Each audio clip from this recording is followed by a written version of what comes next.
हरे राम राम राम हरे हरे। गोमाता प्राण कांदे आम ग्रहण करुँच से होती आमर एडवोकेट सुरेश पंडा गोटे करताली निहत मंच कहीं विश्व में गोमाता बड़ विपर्य अवस्था लक्ष लक्ष जो गो चलाण कर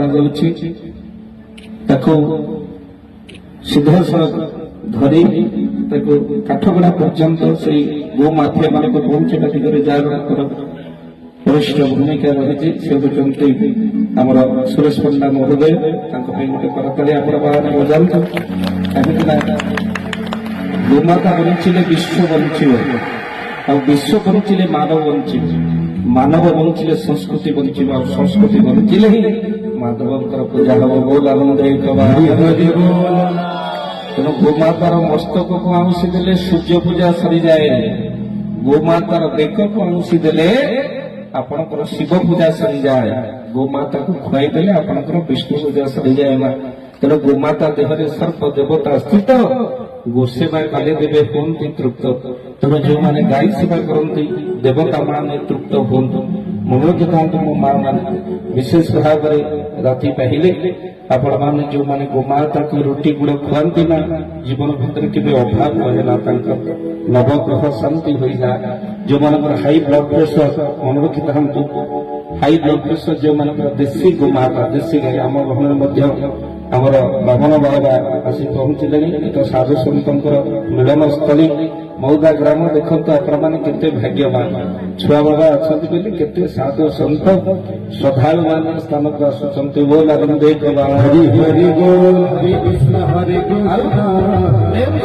कृष्ण कृष्ण हरे हरे राम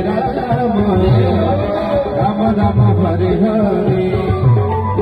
हरे कृष्ण हरे कृष्ण हरे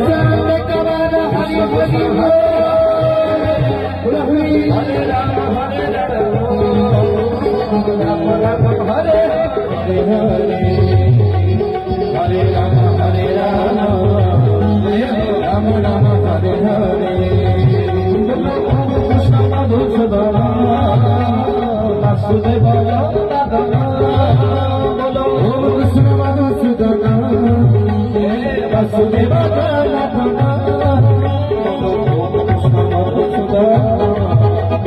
वासुदेव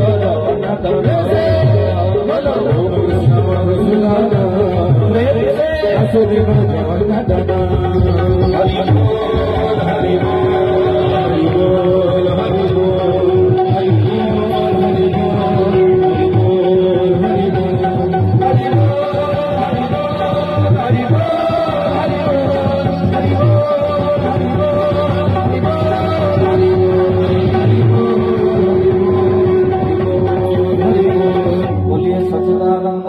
जगन्नाथ भगवान की जय भगवान जय बोलिए आनंद गोपाल भगवान जय बोलिए बाबा की जय।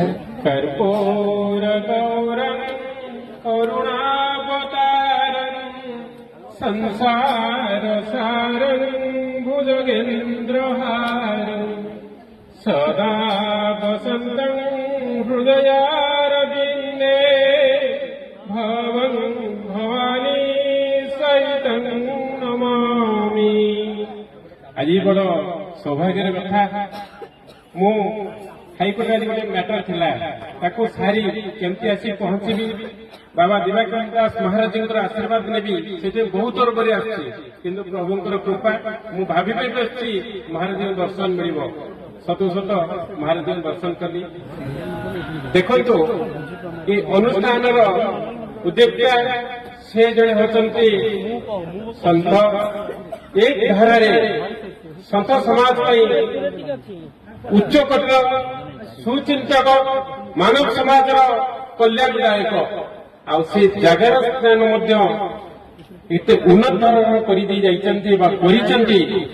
धीरे धीरे कंकड़ पद्म फुला परी ये अंचल बासुची। आपण मैंने जानी दीर्घ दिन प्रयास पर ମହାରାଜଙ୍କ କୃପାରୁ ଏବଂ ଅନୁଷ୍ଠାନ ସମସ୍ତ କର୍ମକର୍ତ୍ତାଙ୍କର କର୍ମଦୟାରୁ ଆଜି ଆପଣଙ୍କ ଅଞ୍ଚଳରେ ଯେଉଁ ମନ୍ଦିରଟି ଉପସ୍ଥାପନ ହେଇଛି ବା ଯଜ୍ଞ ହେଉଛି ଆହାର କାର୍ଯ୍ୟ ସାରା ବିଶ୍ୱକୁ ପରିବ୍ୟାପ୍ତ। ଆପଣଙ୍କୁ ମହାରାଜ ଟିକେ ଆଗରୁ କହୁଥିଲେ ଗୋହିତେ ଜଗତ କଲ୍ୟାଣ ଗୋମାତା ବିଶ୍ୱ ପ୍ରାଣୀର ପ୍ରାଣ। ଗୋମାତାଙ୍କୁ ଟିକେ ଆଗରୁ ଆମର ସନ୍ଥ ଦିବାକର ଦାସ ମହାରାଜ ସୁନ୍ଦର ଭାବରେ କହିଦେଇ ଗଲେ ଏ ପ୍ରାଣୀ ଜଗତରେ ଯଦି ଗୋମାତା ବଞ୍ଚନ୍ତି ତ ପ୍ରାଣୀ ଜଗତରେ ମାନବ ସମାଜ ଏବଂ ପ୍ରାଣୀ ଜଗତ ବଞ୍ଚିବ, ଏହା ସତ୍ୟ। ଗୋ ବ୍ରାହ୍ମଣ ହିତାହିତ ନମ ନମ ଯେଉଁ ଆହ୍ୱାନ କରୁଅଛି ତାହା ସମ୍ପୂର୍ଣ୍ଣ ସତ୍ୟ। ଆଜି ହିନ୍ଦୁ ସମାଜ ନାହିଁ, ସାରା ପ୍ରାଣୀ ଜଗତ ଯିଏ ବଞ୍ଚିଛନ୍ତି ସେ ହେଉଛନ୍ତି ଗୋମାତା। ଏ ମାନବ ସମାଜର ମୂଳଦାୟକ ହେଉଛନ୍ତି ଗୋମାତା। ଗୋମାତାଙ୍କର ମା ବୋଲି ଏଇଥିପାଇଁ ତାଙ୍କୁ କୁହାଯାଇଛି ମାରେ ହେଲେ ମାଟି, ଆରେ ହେଲେ ଆକାଶ।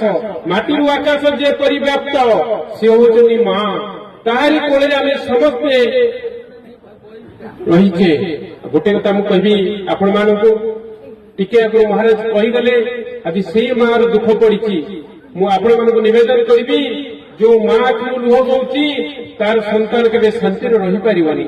ଆଜି ତା ସନ୍ତାନକୁ ସେ ସୁରକ୍ଷା ଦେବ କେତେବେଳେ, ଯେତେବେଳେ ମା ନିଜେ ଶାନ୍ତିରେ ରହିବ। କିନ୍ତୁ ତାହାର ଶାନ୍ତି ପାଇଁ ଆମେମାନେ ସମସ୍ତେ ଅଣ୍ଟା ଭିଡ଼ିବାର ଆବଶ୍ୟକ ଅଛି। ଧୀରେ ଧୀରେ ଗୋ ସମ୍ପଦ ଲୋପ ହୋଇଯାଉଛି। ଗୋମାତାଙ୍କର କଷ୍ଟ ଦିନକୁ ଦିନ ବଢୁଛି। କଂସେଇଖାନାରେ ଗୋମାତା କାନ୍ଦି କାନ୍ଦି ହତ୍ୟା ହେଉଛନ୍ତି। ମାନବ ସମାଜରେ ଗୋମାତା ପ୍ରତି ସମସ୍ତ ଗୋଚ ଜମିକୁ ବି ଖାଇସାରିଲେଣି। ଆଜିର ଯୋଉ ଦୁର୍ଦିନ ଅବସ୍ଥା ଆସୁଛି ଏ ମାନବ ସମାଜ ଧୀରେ ଧୀରେ ମଧ୍ୟ ତାହାରି ଭାବରେ କାନ୍ଦୁଛି। ଆଜି ଗୋମାତା ଯୋଉ ହାରରେ କାନ୍ଦୁଛନ୍ତି ମାନବ ସମାଜ ମଧ୍ୟ ସେଇ ହାରରେ କାନ୍ଦୁଛି। ଆମେ କିପରି ଗୋମାତାଙ୍କୁ ସୁରକ୍ଷା କରିବା ଏବଂ ମାନବ ସମାଜର କଲ୍ୟାଣ ହେବ ତାହା କେବଳ ବିବେକୀ ଲୋକମାନଙ୍କର ଚିନ୍ତା ଆସେ। କହିବାକୁ ଚାହେଁ ଆପଣମାନେ ହେଉଛନ୍ତି ମହାନ, ଆପଣମାନଙ୍କ ମଧ୍ୟରେ ସେଇ ବିବେକ ଜ୍ଞାନ ଅଛି, ସେଇ ଦୈବୀ ଶକ୍ତି ଅଛି। ଆପଣମାନେ ଏହି ଗୋମାତାର ସୁରକ୍ଷା ପାଇଁ ଗୋମାତାଙ୍କ ପାଇଁ ଚିନ୍ତନ କରୁଛନ୍ତି। ଟିକେ ଆପଣ ମହାରାଜ କହି କହି କାନ୍ଦି କାନ୍ଦି ଆସି ପକେଇଲେ, ଆଖିରୁ ଲୁହ ତାଙ୍କର ଆସିଗଲା। ଯେତେବେଳେ ମାର କ୍ଷୀର ଦହି ଲବଣୀ ଖାଇ ସନ୍ତାନ ବଞ୍ଚୁଛି ବଢୁଛି, ମାନବ ସମାଜର କଲ୍ୟାଣ ହେଉଛି, ସେ ମା ଯେତେବେଳେ ବୃଦ୍ଧ ହୋଇଯାଉଛି ତାକୁ କଷି ଟାଣି ଟାଣି ନେଉଛି ଆଉ ଗରମ ପାଣିରେ ପକେଇ ତାକୁ ହତ୍ୟା କରୁଛି। ସେ ମା ଯେତେବେଳେ କାନ୍ଦୁଥିବ, ଯୋଉ ଭଳି ଭାବରେ ସେ କହୁଥିବ ମୋ ଗର୍ଭରୁ ସନ୍ତାନ ଦେଇ ମୋର ସନ୍ତାନ ମୁଁ କ୍ଷୀର ଦେଇ ଯୋଉ ବଢେଇଲି, ସେଇ ସନ୍ତାନ ଜଣେ ବିଚାରପତି ହେଲେ, ସେଇ ସନ୍ତାନ ଜଣେ କଲେକ୍ଟର ହେଲେ, ସେଇ ସନ୍ତାନ ଜଣେ ଆଇନଜୀବୀ ହେଲେ, ସେଇ ସନ୍ତାନ ଜଣେ ପୋଲିସ ହେଲେ, କିନ୍ତୁ ମୋର ଦୁଃଖ ସେଇ ପାଖରେ। ଏଇଭଳି ଦିନରେ ଆମେ ଯେତେବେଳେ ଅତିବାହିତ କରୁଛେ ନିଶ୍ଚିତ ନିଜକୁ ଦୁଃଖ ଲାଗିବା ଦରକାର।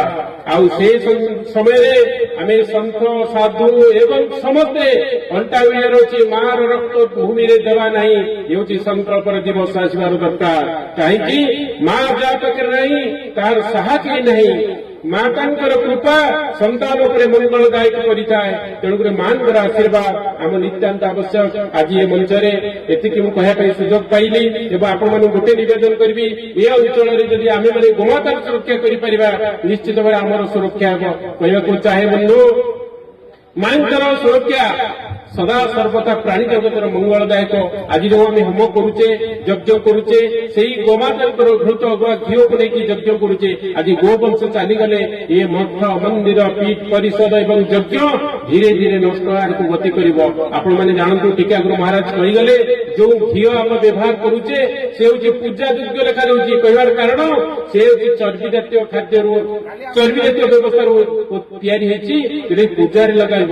ଏକ ହିନ୍ଦୁ ମାନଙ୍କ ନଷ୍ଟ କରିବା ପାଇଁ ଏକ ଷଡ଼ଯନ୍ତ୍ର। କାହିଁକି ଘିଅ ତ ଘିଅ, କେବଳ ଗୁଆ ଘିଅ ଦେଶୀ ଗୋମାତାଙ୍କ ଘିଅ ଯୋଉଠି ହୁଏ ସେଇ ଯୋଗ୍ୟ ଏବଂ ସେଇ ଘିଅ ଦ୍ୱାରା ଯଦି ଯଜ୍ଞ କରିବା ତାହେଲେ କଣ ହେବ ନା ବାୟୁମଣ୍ଡଳ ଶୁଦ୍ଧ ହେବ ସହିତ ଯିଏ ଯଜ୍ଞ କରୁଥିବେ କର୍ତ୍ତାଙ୍କର ମଙ୍ଗଳ ହେବ, ଗ୍ରାମବାସୀଙ୍କର ମଙ୍ଗଳ ହେବ। କିନ୍ତୁ ଦୁଃଖ କଥା ହିନ୍ଦୁ ସମାଜକୁ ନଷ୍ଟ କରିବା ପାଇଁ ଆଜି ଚର୍ବି ଜାତୀୟ କୋଉ କୋଉ ଜୀବଙ୍କର ଚର୍ବି ହତ୍ୟା କଲା ପରେ ଚର୍ବିକୁ ଆଣି ସେମାନେ ଘିଅ ତିଆରି କରୁଛନ୍ତି। ଯୋଉ ଘିଅରେ କି ଲେଖି ଦଉଛନ୍ତି ଯେ ପୂଜା ଯୋଗ୍ୟ। ବନ୍ଧୁ ମୁଁ ନିବେଦନ କରିବି ଆପଣମାନଙ୍କୁ, ସେ ଘିଅକୁ କେବେ ଆମେ ବ୍ୟବହାର କରିବା ନାହିଁ। ଯଦି ଯଜ୍ଞ କରିବା ଗୋମାତାଙ୍କର ଘିଅ, ଆଜି ଯେମିତି ମହାରାଜ ଜାଣିଛନ୍ତି ବେଶୀ ଗୋମାତାଙ୍କର ଘିଅରେ ଆଜି ପୂର୍ଣ୍ଣାହୁତି ହେଉଛି ବା କାର୍ଯ୍ୟ ଚାଲିଛି, ହୋମ ଯଜ୍ଞ ଚାଲିଛି, ତାହାର ବାସନା ଆପଣମାନେ ଦେଖିବେ। ତାହା ଦ୍ୱାରା ମଙ୍ଗଳ ହୁଏ, ଜନସମାଜର ମଙ୍ଗଳ ହୁଏ, ବାୟୁମଣ୍ଡଳ ମଙ୍ଗଳ ହୁଏ, ଯାହାକି ସମସ୍ତ ଜଗତର କଲ୍ୟାଣ ପାଇଁ ହୋମ କରାଯାଏ, ଯାହାକି କେବଳ ଦେଶୀ ଗୋମାତାଙ୍କର ଘିଅରେ ଯଦି ହୋମ କରାଯାଏ ତାହେଲେ ବାୟୁମଣ୍ଡଳ ଶୁଦ୍ଧି ହେଲେ ଆମେ 6ଟି ଋତୁର ବ୍ୟବସ୍ଥା ବା 6ଟି ଋତୁର ବ୍ୟବସ୍ଥାପିକ ବ୍ୟବସ୍ଥାରେ ମାନବ ସମାଜ କଲ୍ୟାଣ ହୁଏ। ଆଜି ଦେଖନ୍ତୁ ଗୋମାତାଙ୍କ ଠାରୁ ମଣିଷର ଦୂରେଇ ଯାଇ ଆଜି କ୍ଷୀର ଦହି ଲବଣ ଠାରୁ ଦୂରେଇ ଗଲା। ଆଜି ମାନବ ସମାଜ ଆଜି ରୋଗାକ୍ରାନ୍ତ ଦୁଃଖ କଷ୍ଟ ଯନ୍ତ୍ରଣାରେ ଛଟପଟ ହଉଛି। ବନ୍ଧୁ ମୁଁ କହିବାକୁ ଚାହେଁ ଏ ସମାଜ ବି ବହୁତ ଲୋକ ଅଛନ୍ତି ପଇସା ପାଇଁ ଗୋମାତାଙ୍କୁ କଂସେ ହାତରେ ଟେକି ଦଉଛନ୍ତି, କିନ୍ତୁ ଗୋମାତା ଯେତେବେଳେ ଯାଉଛି ପଛକୁ ଟିକେ ଅନଉଛି, ହେ ସନ୍ତାନ ହେ ପୁତ୍ର ହେ ପୁଅ ଯା ସମ୍ବର୍ଦ୍ଧନ, ସେ କହୁଛି ତୁ ମତେ କାହିଁକି କଂସେକୁ ଦେଲୁ, ଯଦି ଖାଇବାକୁ ନ ଦେଇପାରିଲୁ ତାହେଲେ ତୁ ମତେ ଛାଡ଼ିଦେ, ମୁଁ ଏରିଆରେ ବୁଲି ବୁଲି ତତେ ଟିକେ ଦେଖିବି, ମୋ ହୃଦୟ ହଉଛି ତତେ ଦେଖିବା। କିନ୍ତୁ ଦୁଃଖର କଥା ଏ ମାନବ ସମାଜରେ ମଣିଷ କିଏ ବୁଝିପାରୁନାହାନ୍ତି। ସେ ଆଜି କ୍ଷୀର ଦେଇପାରୁନି, ସେ ଆଜି ବୁଢା ହେଇଗଲା ବୋଲି ତାକୁ ଆଜି କଂସେ ହାତ ଟେକି ଦେଉଛି, ସେ ଭାରି କଷ୍ଟରେ କାନ୍ଦି କାନ୍ଦି ଯାଉଛି, ତାର ଆଖିର ଲୁହ ଯୋଉଠି ପଡୁଛି ସେ ମଣିଷ ଜଗତରେ ସେଇ ପରିବାର ଟିକେ ଉନ୍ନତ ହେଇପାରୁନି, ସେ କଷ୍ଟ ପାଉଛି, ଯନ୍ତ୍ରଣା ପାଉଛି, ଛଟପଟ ହଉଛି, ହେଲେ ତାର ବୁଦ୍ଧି ନାହିଁ, ବିବେକ ନାହିଁ, ସେ ବୁଝିପାରୁନି ଯେ କି ମୁଁ କଣ ପାଇଁ ଦଣ୍ଡିତ ହେଲି। ମୁଁ ଆପଣମାନଙ୍କୁ କହିବାକୁ ଚାହେଁ ଆଜି ମାନବ ସମାଜ ଯୋଉ ଅବସ୍ଥାକୁ ଗତି କରୁଛି ଏହାର ଏକମାତ୍ର ସୁରକ୍ଷା କବଚ ଗୋମାତା। ଯଦି ଗୋମାତାର ସୁରକ୍ଷା ଆମେ କରିପାରିବା ଆସନ୍ତା ଦିନରେ ନିଶ୍ଚିତ ମାନବ ସମାଜ କଲ୍ୟାଣ ହେବ। ଆଜିକା ଦିନରେ ଯୋଉ ଦୁଃଖ ଦୁର୍ଦ୍ଦଶା, ହିନ୍ଦୁମାନଙ୍କ ଉପରେ ଆକ୍ରମଣ, ମଠ ମନ୍ଦିର ଉପରେ ଆକ୍ରମଣ, ଆଇନଗତ ବ୍ୟବସ୍ଥାର ମଧ୍ୟ ଆକ୍ରମଣ, ତାହା ଏକମାତ୍ର ସୁରକ୍ଷା କେବଳ କରିପାରିବେ ଗୋମାତା। କିନ୍ତୁ ଅଣ ହିନ୍ଦୁ ସମ୍ପ୍ରଦାୟର ଯୋଉମାନେ ମାନବ ସମାଜର ବିରୋଧୀ ସେମାନେ ବୁଝି ଯାଇଛନ୍ତି ଯେ ହିନ୍ଦୁ ମାନଙ୍କର ହଉଛନ୍ତି ଗୋମାତା ହଉଛନ୍ତି ମୂଳଦୁଆ। ଯଦି ସେଇ ମୂଳଦୁଆକୁ ଆମେ ନଷ୍ଟ କରିଦେବା ତାହେଲେ ହିନ୍ଦୁ ସମାଜ ଭାଙ୍ଗିଯିବ। କିନ୍ତୁ ଦୁଃଖଦ କଥା ତାଙ୍କ ଚିନ୍ତାଧାରାରେ ଆମର କିଛି ବିଧର୍ମୀ ହିନ୍ଦୁମାନେ ମଧ୍ୟ ଐକମତ ହେଇଯାଇଛନ୍ତି। କିନ୍ତୁ କହିବାକୁ ଚାହେଁ ମୁଁ ଜଣେ ଆଇନଜୀବୀ ହିସାବରେ ବହୁତ କେସ୍ ବି ହାଇକୋର୍ଟରେ ଲଢେଇ ହଉଛି ସେ ବିଷୟରେ। ଗତକାଲି ବି ଗୋଟେ କେସ୍ ଥିଲା, ଆପଣ ତିଗିରିଆ ମ୍ୟାଟର ଜଷ୍ଟିସ AK ମହାପାତ୍ରଙ୍କ କୋର୍ଟରେ ମଧ୍ୟ ଆସିଥିଲା। କହିବାକୁ ଚାହେଁ ଯୋଉମାନେ ଗୋ ଦଲାରୀ ଅଣହିନ୍ଦୁ ସମ୍ପ୍ରଦାୟ ତାଙ୍କୁ ସହଯୋଗ କରୁଛନ୍ତି ଆମର ହିନ୍ଦୁମାନେ, ହିନ୍ଦୁର ପୋଲିସ ବାହିନୀ, ହିନ୍ଦୁର ଗାଡି ମାଲିକ, ହିନ୍ଦୁର ଯିଏ ବାଡି ବାଡି ରହୁଛି ବିକ୍ରି କରୁଥିବା ହିନ୍ଦୁ, ସେଇ ହିନ୍ଦୁ ମାନଙ୍କୁ କେବେ ମୁଁ ହିନ୍ଦୁରେ ଗଣତି କରୁନି ବନ୍ଧୁ। କାହିଁକି ନା ସେମାନେ ହଉଛନ୍ତି ହିନ୍ଦୁ ବିରୋଧୀ। ସେଇଭଳି ଲୋକଙ୍କୁ ଯଦି ଆମେ ଛୁଇଁବା ତାହେଲେ ଆମ ଶରୀର ପବିତ୍ର ହେଇଯିବ। ମୁଁ ଆଜି ଗୋଟିଏ ମଞ୍ଚରୁ କହୁଛି, ଯୋଉ ପୋଲିସ ବନ୍ଧୁମାନେ ମୋର ଏ ବାର୍ତ୍ତା ଶୁଣୁଥିବେ, ବାବୁ ତୁମ ଅଞ୍ଚଳରେ କେତେଟା କଂସେଖାନା ତୁମେ ଠିକ ଜାଣିଛ, ତୁମ ଅଞ୍ଚଳରେ କେତେଟା ଗୋରୁ ବେପାରୀ ତୁମେ ଠିକ ଜାଣିଛ, ତୁମ ଅଞ୍ଚଳରେ କେତେକ ଗୋମାତା କଂସେଖାନା ତୁମେ ଠିକ ଜାଣିଛ, ଜାଣିବି ସୁଦ୍ଧା ଯଦି ପଇସା ଲୋଭରେ ନଉଥାଅ। ତୁମେ ତ ଦେଖୁଛ ଯୋଉମାନେ ଗୋରୁ ବେପାରୀ ମାନଙ୍କ ସହିତ ଥିଲେ ଆଜି ସେମାନଙ୍କ ଅବସ୍ଥା କେଉଁ ଦିଗକୁ ଗଲାଣି। ବନ୍ଧୁ ମୁଁ ନିବେଦନ କରୁଛି ଯେ ଆପଣଙ୍କର ହିତକାଂକ୍ଷୀ ହିସାବରେ ଆପଣ ଗୋମାତାଙ୍କୁ ହତୋଦ୍ଧାର କରି ଗୋମାତାଙ୍କୁ କଂସେଖାନ ପଠେଇ ପଇସା କେବେ ଘରକୁ ନେଇକି ଆପଣ ପରିବାରକୁ ଅପବିତ୍ର କରନ୍ତୁ ନାହିଁ। ଯେତେବେଳେ କି ଆପଣଙ୍କ ସ୍ତ୍ରୀ ପିଲା ଛୁଆ ଜାଣିବେ ମୋ ବାପା ଆଜି କଂସେଇ ଲୋକଙ୍କୁ ପଇସା ଆଣି ଆମକୁ ଖାଇବାକୁ ଦେଇଛି, ତେଣୁ ଥରେ କହିଦେବି ସେ ବୋଧେ ଖାଇବେନି। କାହିଁକି ଆପଣଙ୍କର ଅପକର୍ମ ସେମାନେ ଭୋଗିବାକୁ ଚାହାନ୍ତିନି।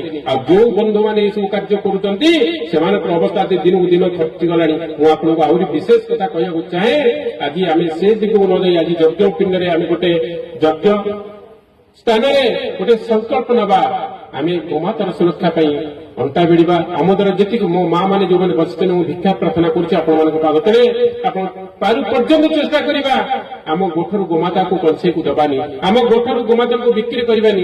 ସେ ବୃଦ୍ଧି ହେଲେ ବି ବୁଢୀ ଗଲେ ବି ତାକୁ ଘରେ ରଖିବା, ବୃଦ୍ଧ ହେଲେ ବି ଘରେ ରଖିବା। ଯଦି ଆପଣମାନେ ଅଣ୍ଟା ଭିଡ଼ିବେ ବାବୁମାନେ କେବେ ବି ସେ ଆଗକୁ ଯିବେନି। ମୁଁ ଗୋଟେ କଥା ଆଜି ସଂକଳ୍ପ କରି କହିଦେଉଛି ଆପଣଙ୍କୁ, ମାଙ୍କ ନିର୍ଦ୍ଦେଶ କ୍ରମେ ସେଇ ମାଙ୍କୁ ବିକ୍ରି କରି କିଛି ପଇସା ପାଇଥାନ୍ତ, ସେଇ ମାକୁ ପୂଜା କରନ୍ତୁ, ତାଠୁ ଲକ୍ଷ ଗୁଣରେ ଆପଣ ଉନ୍ନତି ହେବ।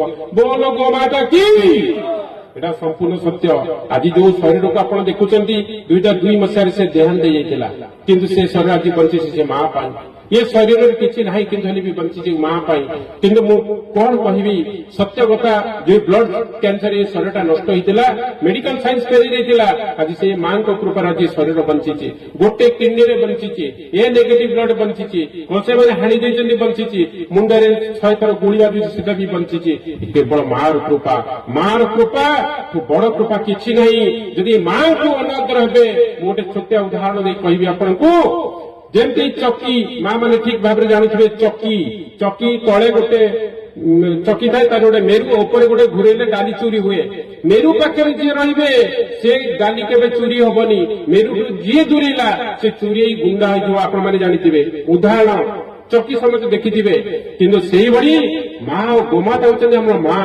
ମାର ସଂସ୍ପର୍ଶରେ ଆସିଥିବେ, ମାର ପାଖରେ ଆସୁଥିବେ, ମାକୁ ଆଉଁସି ଯାଉଥିବେ।